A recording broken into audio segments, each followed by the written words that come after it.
పేదవాడి పక్షాన నిలబడతాం, ప్రజా గొంతుకై నినదిస్తాం.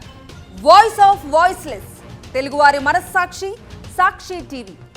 సాక్షి టీవీ ప్రసారాల కోసం మీ స్థానిక కేబుల్ ఆపరేటర్ని వెంటనే సంప్రదించండి. ఏపీలో మద్యం ఏరులై పారుతోంది.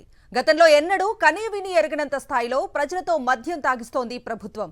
చంద్రబాబు సీఎం అయిన తొలి ఏడాదే 9% అమ్మకాలు పెరిగాయి.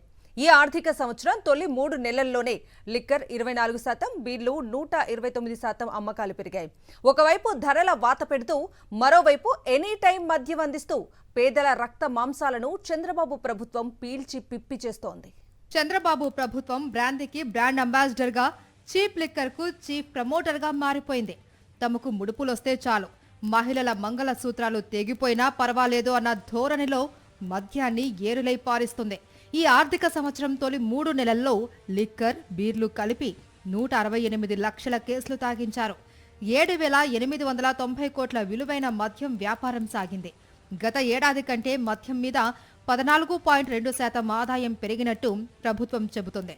రాష్ట్ర వ్యాప్తంగా 40,000కు పైగా బెల్ట్ షాపులు గుడి, బడి, ఇల్లు అనే తేడా లేకుండా ఏర్పాటు చేశారు.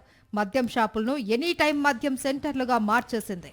వైఎస్ జగన్ ప్రభుత్వం రాష్ట్రంలో మద్యం అమ్మకాలు తగ్గించడానికి ప్రభుత్వం ఆధ్వర్యంలోనే షాపులు నిర్వహించి బెల్ట్ షాపులు, పర్మిట్ రూమ్స్ అన్ని రద్దు చేసింది. అయితే చంద్రబాబు తన లిక్కర్ మాఫియా వ్యక్తుల సంపద పెంచడానికి మద్యం వ్యాపారాన్ని ప్రైవేటు పరం చేశారు.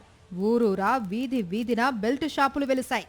మద్యం షాపుల పక్కన అనధికారికంగా పర్మిట్ రూమ్స్ ఏర్పాటు చేసి మద్యం తాగిస్తున్నారు. ఇప్పుడు పర్మిట్ రూమ్స్ ను అధికారికం చేయాలి అని భావిస్తున్నారు. మొత్తంగా మద్యం అమ్మకాలను పెంచి ప్రభుత్వ ఆదాయం కంటే తన మనుషుల ఆదాయం పెంచడానికి చంద్రబాబు ప్రభుత్వం తీవ్రంగా ప్రయత్నిస్తోంది. చంద్రబాబు సీఎం అయిన తొలి సంవత్సరంలో 30,000 కోట్ల మద్యాన్ని తాగించారు. అంతకుముందు ఏడాదితో పోలిస్తే మద్యం అమ్మకాలు 9.1% పెరిగాయి. గత ఏడాది కంటే ఈ ఆర్థిక సంవత్సరంలో మద్యం మాఫియా మరింత రెచ్చిపోతుంది. ఈ ఆర్థిక సంవత్సరం తొలి 3 నెలల్లో ఆధ్యాత్మిక కేంద్రమైన తిరుపతిలోనే మద్యం వినియోగం అత్యధికంగా పెరిగి అగ్రస్థానంలో నిలిచింది.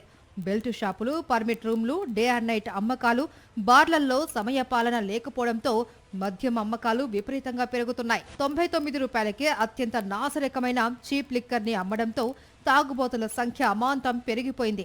వీటన్నింటి పర్యవసానంగా మహిళలపైన, బాలికలపైన నేరాల సంఖ్య కూడా రోజురోజుకు పెరుగుతుంది.